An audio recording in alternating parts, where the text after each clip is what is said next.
Para quem procura a melhor opção na hora de construir, nós da Cotricerra Materiais de Construção temos a tradição de vender qualidade com preços imbatíveis. Toda a linha de material para construção, pintura, elétrica e acabamentos em geral na sua obra. Traga-nos o seu orçamento, converse com nossos atendentes. Temos uma equipe pronta para atender os nossos clientes. Nós da Cotricerra prezamos a qualidade de nossos produtos e atendimento e por isso contamos com a equipe treinada e ágil, fazendo da nossa entrega a mais rápida da cidade. Cotricerra Materiais para Construção, Avenida Ulisses Guimarães, Módulo 5, telefone 3566-2900. Império Madeiras Materiais para Construção. Madeiras como vigas, caibros, tábuas, portas, portal, forro de PVC e de madeiras, tubos para poços e esgotos, telhas, ferragens e treliças. E ainda temos pisos em geral, argamassas e tudo em acabamentos para o seu banheiro, como vasos, pias e outros. Não perca a promoção da Império Madeiras. Forro de PVC 8mm a R$ 16,90 ao metro. Império Madeiras Materiais para Construção, Avenida JK, saída para Castanheira, 3566-1052 ou WhatsApp 99929-1724.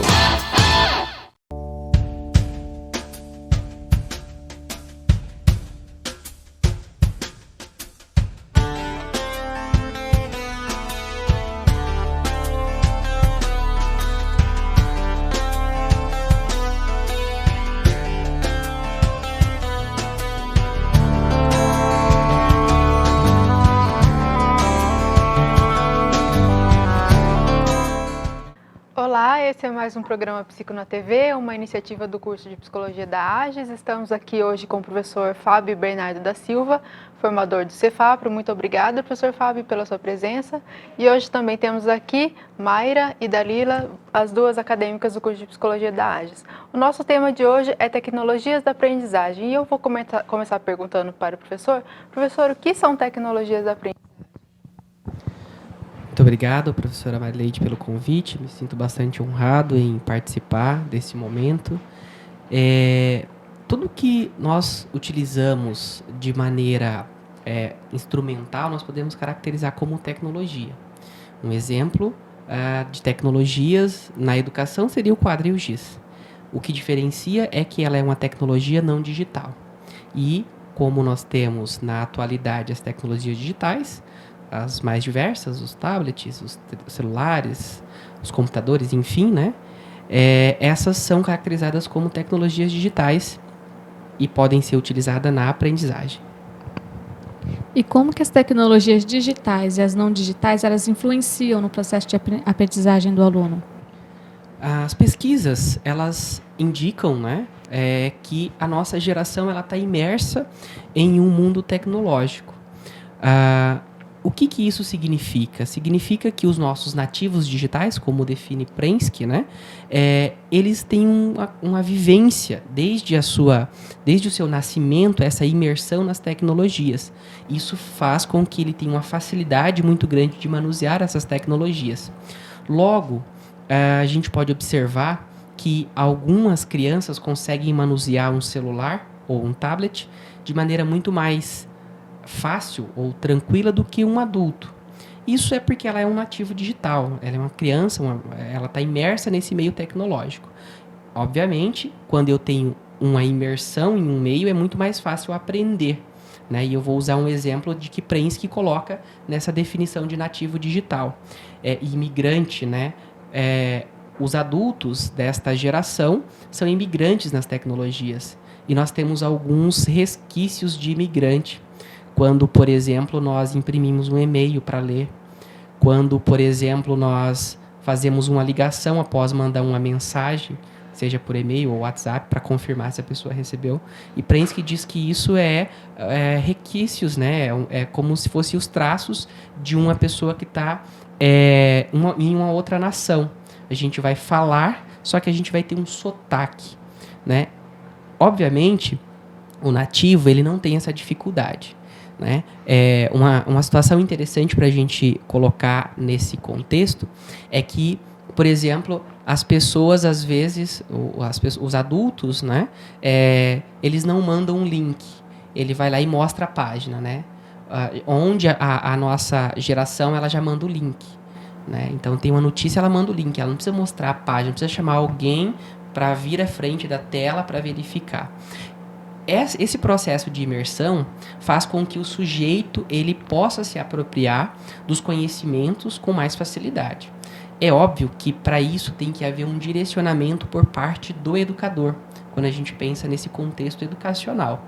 Se o professor, ou o processo educacional, que pode ser formal ou não, né, na sua própria casa, que é um espaço informal de aprendizagem, se ele é conduzido de maneira a levar esse sujeito a construir conhecimento a partir das tecnologias, nós podemos ter um ponto positivo e algo bastante interessante nesse contexto. O que acontece, na maioria das vezes, é que nós, os imigrantes, às vezes detemos um conhecimento muito superficial quando se diz em relação às tecnologias para aprendizagem.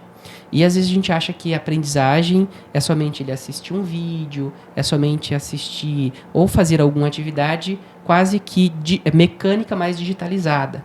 E esse é o nosso grande problema hoje na educação e na própria condução, quando nós vamos instruir os nossos filhos, sobrinhos, enfim, né, aquelas crianças que estão à nossa volta em relação à tecnologia para o aprendizado.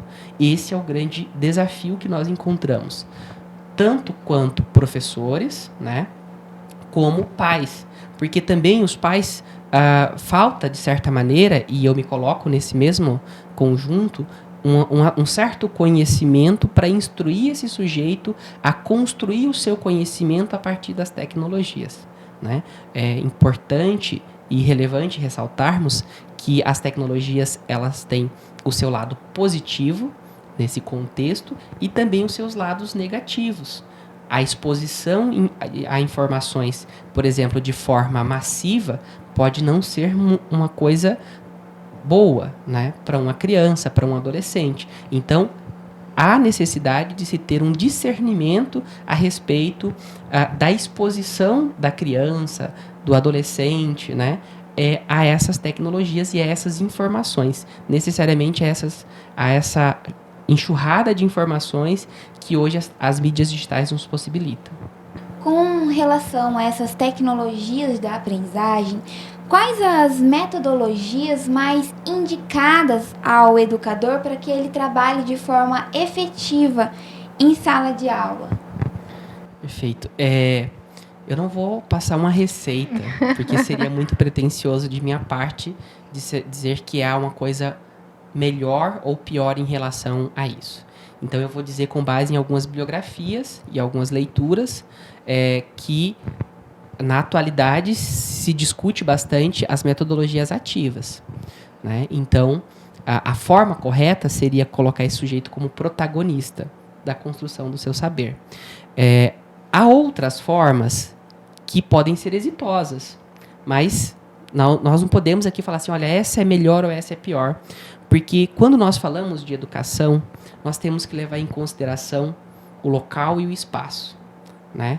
Porque esse espaço, às vezes, ou esse local, né, ele pode ser um espaço que não pode ser propício para essa tecnologia.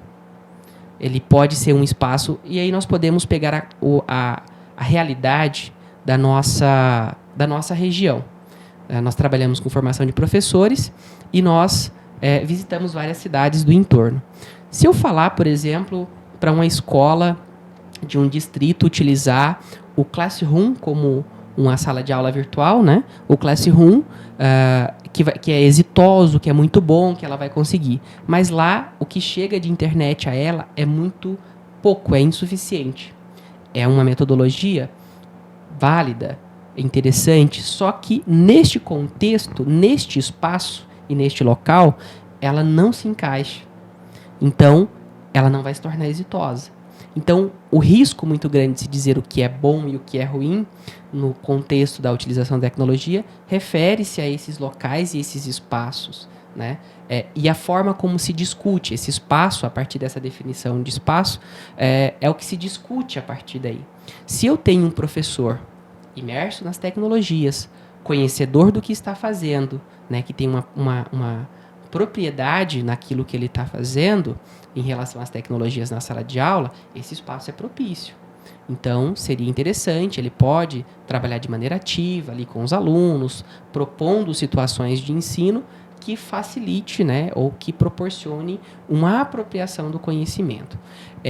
Esse contexto, ele pode não ser o mesmo para escolas ou para as localidades distintas que nós temos nesta região e Brasil afora, se nós formos pensar a partir disso daí, porque às vezes a gente generaliza, não conhecemos a cultura alheia, né, e fala, olha, a melhor forma para ensinar é essa, mas seria muito pretensioso de minha parte dizer, né, e o que eu discuto, o que eu tenho lido na atualidade, diz respeito às metodologias ativas, né, para esse sujeito se tornar protagonista do seu saber, e a própria tecnologia instiga o sujeito a ser proativo, a buscar, a pesquisar, né? E aí o que nós fazemos? Mediamos o processo para que esse sujeito consiga construir o seu saber. E aí a gente observa uma outra situação nesse contexto bastante interessante, que a configuração do professor, como nós tínhamos há 20 anos atrás, há 15 anos atrás, ela começa a ser mudada. O professor como alguém que detinha o conhecimento, como o sabedor de todas as coisas, começa agora a ser substituída por um instrutor, por um mediador. E é importante a gente ressaltar que a tecnologia ela não vai substituir o professor nesse sentido. Não é simplesmente, agora ele vai assistir um vídeo e vai substituir. Não, não é isso. Mas o professor ele tem que ser também proativo nesse contexto para ele pensar em situações de ensino que façam o aluno aprender aquele conceito, por exemplo. Então, é um processo difícil para as duas partes. Para o aluno utilizar a tecnologia de maneira proveitosa e de maneira construtiva, e para o professor pensar de maneira construtiva. Porque nós viemos de uma geração, nós somos os imigrantes digitais, e eu aprendi, e acredito que uma grande maioria que tem a minha idade, aprendeu de forma tradicional, de maneira, muitas vezes pelo decoreba, pela repetição. E não estou aqui fazendo um julgamento em relação a isso, mas estou dizendo que os tempos são outros. É difícil hoje, eu sou professor de matemática, e é difícil hoje eu chegar numa sala de aula e querer que os alunos decorem a tabuada, simplesmente porque eles têm que decorar. Mas, a partir do uso de tecnologias, com aplicativos, eu posso fazer com que ele desenvolva o cálculo mental e consiga aprender a tabuada, a partir de situações, problemas que eu vou desenvolver. Como normalmente eu faço em minhas práticas docentes. É desenvolver situações, é pensar em situações que esse sujeito construa o conhecimento matemático, mas não que ele decore, simplesmente decore, né? Uma repetição sem sentido. Ele vai repetir várias vezes no software, às vezes o erro, no ambiente virtual. Só que ele vai estar construindo esse saber que é diferente. E eu saio da figura de quem detém todo o conhecimento e passo a ser um orientador, a ser alguém que estou conduzindo esse sujeito a chegar aos seus próprios, a construir o seu próprio conhecimento. No Brasil, hoje, ainda existe uma grande resistência em colocar essas tecnologias digitais dentro da sala de aula, em muitas escolas públicas, principalmente. Como tem sido essa transição da tecnologia não digital para a tecnologia digital dentro das salas de aula? É um desafio, né? Como dito anteriormente, o que nós observamos, na maioria das vezes, é o não uso da tecnologia. Ela chegou de forma massiva dentro da escola, e o grande problema nosso hoje é fazer com que, e aí eu vou falar como formador de professores, o nosso grande desafio é fazer com que o professor, esse sujeito, consiga compreender a importância do uso das tecnologias. Ele conhece, ele sabe que é importante e às vezes até sabe manusear aquela tecnologia. Mas por depender especificamente de sair da zona de conforto, porque é um processo completamente diferente da aula tradicional. E essa transição ela é muito difícil para o sujeito. né? E aí eu não vou entrar na área da psicologia, mas toda mudança ela vai gerar um desconforto muito grande. E esse sujeito, né, que vai ter que passar por esse desconforto de, às vezes, reaprender, né, a dar aula com as tecnologias, isso é muito difícil. E não é todos que estão preparados psicologicamente para essa mudança, né? Não é todos que têm a resiliência de entender que o meu aluno chega na sala de aula e ele está com um celular conectado à internet e que ele tem acesso a tudo que eu estou falando, que eu demorei alguns anos no banco da universidade para aprender, e ele, com uma aula de 15 minutos no YouTube, ele consegue aprender. Né? Eu preciso identificar que isso é uma mudança contemporânea. Na minha realidade, onde eu estou, esse sujeito, ele já tem esse acesso a essa informação de maneira muito rápida. E isso é o grande desafio, essa transição. Eu, como professor, nós, falando agora no meio educacional, sair de um processo de aulas tradicionais, de aulas que eu já tenho um certo controle sobre ela, e passar agora a desenvolver uma aula que eu não tenho controle completo dela. Porque quando eu proponho uma metodologia ativa, um trabalho a partir das metodologias ativas, por exemplo, com as tecnologias, eu tenho um roteiro e um planejamento para isso acontecer. As respostas dos meus alunos, elas são as mais diversas. E isso, às vezes, pode me deixar de forma muito desconfortável como professor. Porque eu não tenho algo agora que eu respondo especificamente ou precisamente essa resposta e ela é imutável. A interpretação desse sujeito, a partir dos meios que eu coloco, né, que eu proporciono para essa construção do saber, ela vai ser distinta. E, diante dessa heterogeneidade de uma classe, eu tenho respostas das mais variadas possíveis. Né? Então, é difícil para o professor encarar esse novo, né, a partir do uso das tecnologias. E, às vezes, não dá certo. A gente tem que ser bastante verdadeiros e não utópicos quando a gente fala de tecnologias, porque as tecnologias elas não vão resolver o problema da educação no Brasil ou em qualquer parte. Ela é apenas uma ferramenta para ajudar, né? Ela é apenas um suporte a mais. E o que acontece? Às vezes nós colocamos isso como a salvação da lavoura, né? Isso vai salvar, vai resolver tudo. Não, é parte. E esse processo de mudança, né, conceitual no professor, ele vai acontecendo também aos poucos, né? Então, nos anos 2000, nós discutíamos inserir o computador na escola, né? Como inserir o computador. Hoje nós estamos discutindo as maneiras mais proveitosas de se utilizar o computador, o celular, o tablet, né?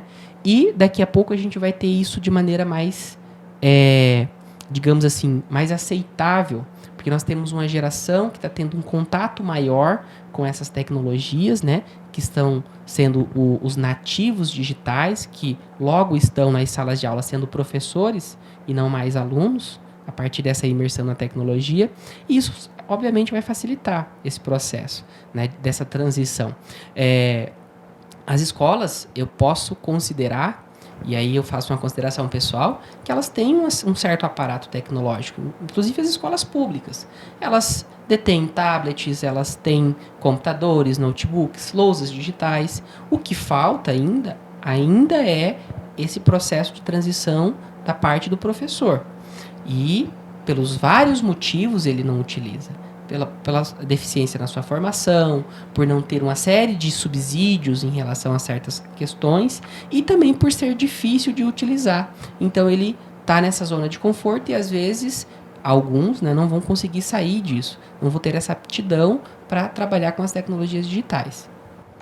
Professor, só para o pessoal que está em casa, talvez os nossos professores de Juína, uma das grandes dificuldades, então, de trabalhar com as tecnologias da aprendizagem seria porque agora o professor também tem que se colocar como uma figura que está aprendendo? Perfeito. Acredito, e a partir da BNCC, né, que é o que regimenta agora a base curricular comum, que já traz em seus componentes que as escolas devem adequar os seus currículos, inclusive, para atender essa demanda, né? O professor, ele vai estar nesse processo de aprendizagem constantemente. E no que se diz respeito às tecnologias, ainda mais, porque ela evolui muito rápido, né? Então, o software que eu aprendi a manusear 4 anos atrás, ele já está em desuso. E eu preciso ou me adequar a uma nova versão desse, ou um outro que é superior e melhor do que esse. A plataforma que eu usava 3 anos atrás, ela foi completamente modificada e otimizada. Então, tudo que eu aprendi naquela plataforma, eu preciso ressignificar e dar um novo sentido a partir dessa atualização. E isso acontece numa velocidade muito grande. Obviamente, o professor, ele tem uma dificuldade, todos nós temos uma dificuldade de acompanhar isso, né? Não é, atualizou um programa, um software, e nós já temos a versão mais atualizada, ou já sabemos trabalhar da forma na forma mais atualizada. Então, é um processo de construção, né? Mas aí o que eu ressalto, professora Marileide, é o seguinte, o que nós temos que pensar a partir de escola são questões ainda muito elementares no que diz respeito às tecnologias. É quando nós pensamos na questão ética do uso das tecnologias, né? Porque o que nós temos não é só usar a tecnologia para produzir conhecimento, mas ensinar para o meu aluno que, em certas situações, eu posso usar um celular para coisas boas e para coisas ruins, né? E aí nós vemos as diversas situações nas mídias sociais em que, às vezes, a pessoa, ao invés de pedir um socorro para alguém, ela está filmando.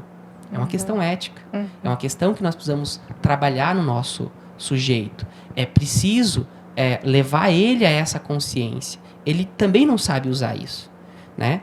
Aí cabe o nosso conhecimento a mais, a nossa formação, a nossa experiência como professor, as nossas vivências como professor, alguém que detém um conhecimento experiencial maior, de dizer para esse sujeito, olha, como nós vamos utilizar isso de maneira proveitosa? É necessário que essas discussões elas sejam feitas dentro das escolas, dentro das salas de aula, para a gente não pensar assim, o celular é só para aprender, nós vamos só discutir a questão do aprendizado com a tecnologia, com o computador. Não, tem outras coisas, né? Nós temos uma série, nós vivemos num país que atualmente passa por uma crise ética, né? E por que não a gente tratar dessas questões a partir das tecnologias, né? As tecnologias, elas têm um poder devastador no que se diz respeito à propagação de informações falsas, por exemplo, né? Então, ensinar esse sujeito que não é porque ele recebeu aquilo no grupo da família, no grupo dos colegas, ele já tem que repassar para toda a sua lista. Peraí, eu também sou corresponsável na propagação dessa informação. E transcende nessa situação ética, moral, né? Porque de semelhante modo a gente usa esse termo, né? Eu gosto de usar esse termo porque eu aprendi dos meus pais que a gente não pode sair contando mentira, né? A mesma coisa a gente acaba fazendo com as mídias sociais, contando mentiras. Porque se nós não sabemos a fonte de uma informação e eu repasso ela, eu estou contando a mentira, estou propagando essa mentira, né? Então, é uma questão ética mesmo que falta nesse contexto. Às vezes, muito mais do que levar esse sujeito a trabalhar de maneira exitosa lá um conceito qualquer, de qualquer disciplina, né? Eu penso que isso seria mais importante. Isso viria primeiro, a questão ética no uso das tecnologias, para depois vir a forma educacional e todas as outras para produzir conhecimento e propagar o conhecimento. Quando a gente fala sobre a utilização dos métodos EAD, quais têm sido os resultados dessa metodologia de ensino na aprendizagem? Pois alguns estudos eles trazem uns contrapontos entre os benefícios, né, e os conflitos dessa modalidade de ensino.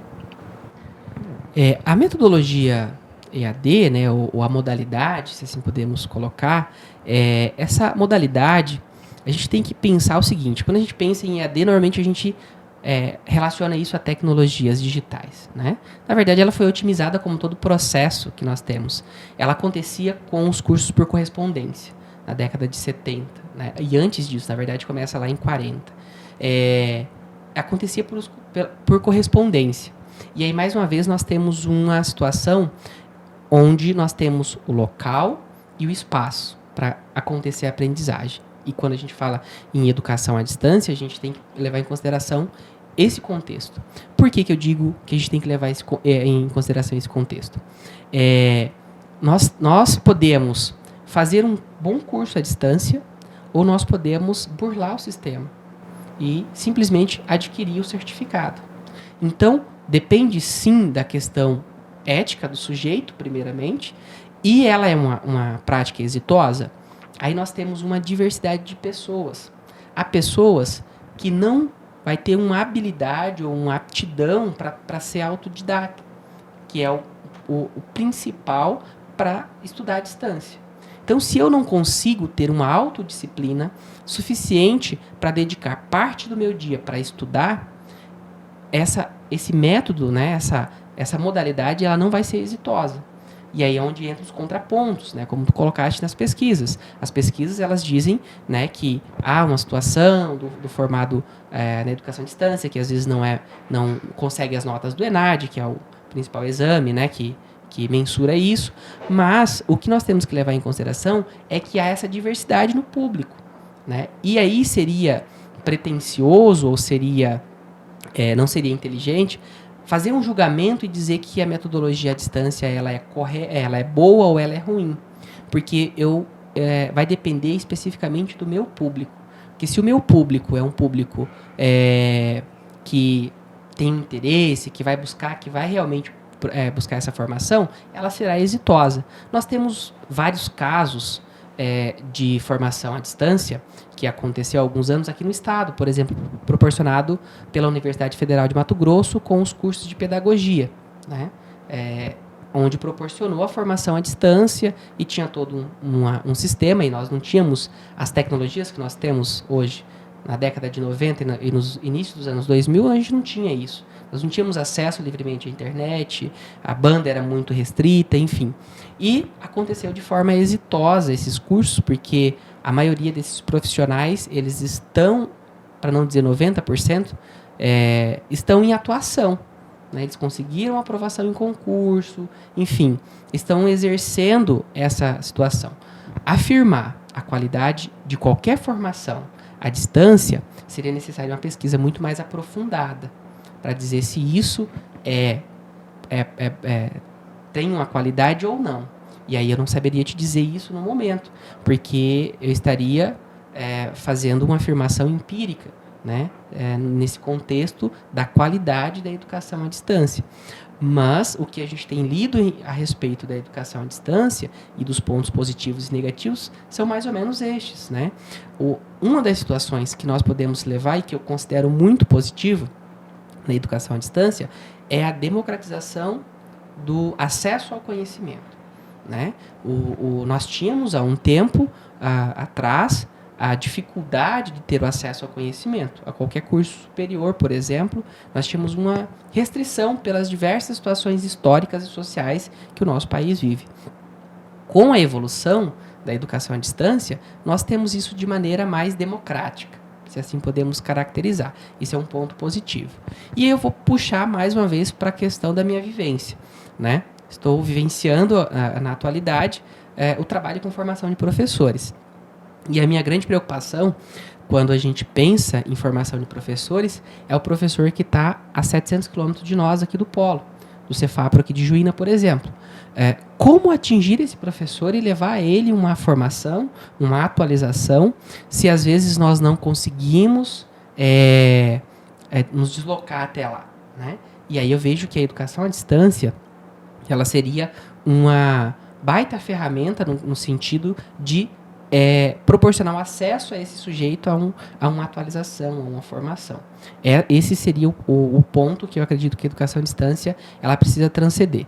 E aí, mais uma vez, eu vejo o público, que é um público que vai estar em serviço, né? Um público que ele necessariamente precisa de um conhecimento para estar trabalhando. Professor, e diante das tecnologias usadas em sala de aula, também ocorrem muitas distrações diante dos aplicativos. Como que o professor lida com essas distrações?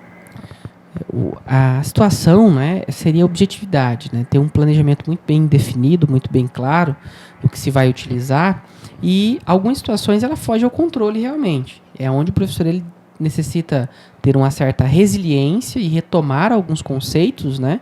Às vezes ele vai pensar em uma sala para trabalhar certa tecnologia e não vai dar certo. E ele tem que retomar e entender que isso é um processo natural. Há uma diferença entre o público que nós atendemos. As salas não são iguais. E às vezes é exitoso em uma sala, mas é um completo fracasso na outra. E aí é a necessidade de ter uma resiliência, de retomar aquilo ou deixar aquela prática de lado e voltar novamente para a questão mais tradicional. Há turmas que têm uma situação, e isso é perceptível, né, que tem uma tendência a trabalhar mais com as tecnologias e o professor consegue observar isso, e há outras turmas que eles são mais tradicionais, que eles não querem muita tecnologia, eles vão produzir muito mais da forma mais tradicional. E nessa percepção é que vale o professor conduzir, né? Fazer uma condução a partir dessa perspectiva, a partir dessa percepção. Então, é interessante observar que há situações bastante exitosas e há situações que a gente, quando às vezes a gente nem sempre consegue perceber isso, né? E você vai observar que essas distrações elas vão ser maiores do que a proposta. E é o momento onde você tem que falar, não, vamos deixar de lado e vamos retomar, né, esse contexto. E esse centro de interesse que nós falamos, né, do sujeito, que precisa ser percebido pelo professor. Se o centro de interesse, a partir da minha proposta, começa a alterar, eu preciso retomar. É necessário que eu retome esse conceito da metodologia, né? Retome a metodologia e eu vou deixar isso agora de lado e vou começar um outro processo, né? Ou trazer de uma outra maneira. Então, como todas inovação, ou como todas situações diferentes da sala de aula, pode ter uma aceitabilidade ou pode ter uma rejeição por parte da turma. E pode ter uma distração significativa nesse contexto. E quando eu identifico essa distração, o que deve se fazer é exatamente retomar, né? Ser resiliente e entender que nem sempre, nem tudo vai dar certo. Professor Fábio, como tem se preparado os alunos para a utilização de forma ativa e crítica dessas tecnologias no processo de aprendizagem? Olha, as pesquisas elas são muito pujantes em relação a isso. Mas o que nós temos na efetividade é algo muito tímido ainda, né? O professor ele ainda não se apropriou de maneira significativa das tecnologias.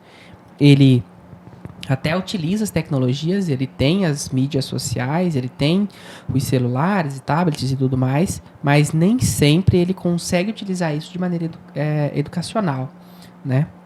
Então há um distanciamento. Isso. As pesquisas dizem e relatam muito sobre essa questão, só que, embora tenha isso muito evidenciado nas pesquisas, a prática ela ainda é distante dessa realidade. Então, o professor, eles às vezes não sabe orientar também o aluno a fazer uma utilização de forma crítica, né? Então, temos esse problema. E aí a gente, não generalizando, não é todos, mas a gente tem um número muito grande que não consegue fazer essa ponte, né? Fazer com que ele entenda que a tecnologia pode ser algo produtivo, pode ser algo interessante, mas que também exige um posicionamento ético, que exige uma responsabilidade na utilização, que exige uma responsabilidade no consumo dessa tecnologia, né? Então, há necessidade de se trabalhar ainda com os professores e com quem trabalha com educação de forma em geral, esse contexto. Há uma necessidade ainda muito grande de deixarmos isso mais claro, do professor compreender esse processo, que é um processo dinâmico, que é um processo complexo. Esse foi mais um programa Psico na TV. Muito obrigada pela sua audiência e até a próxima. Tchau, tchau.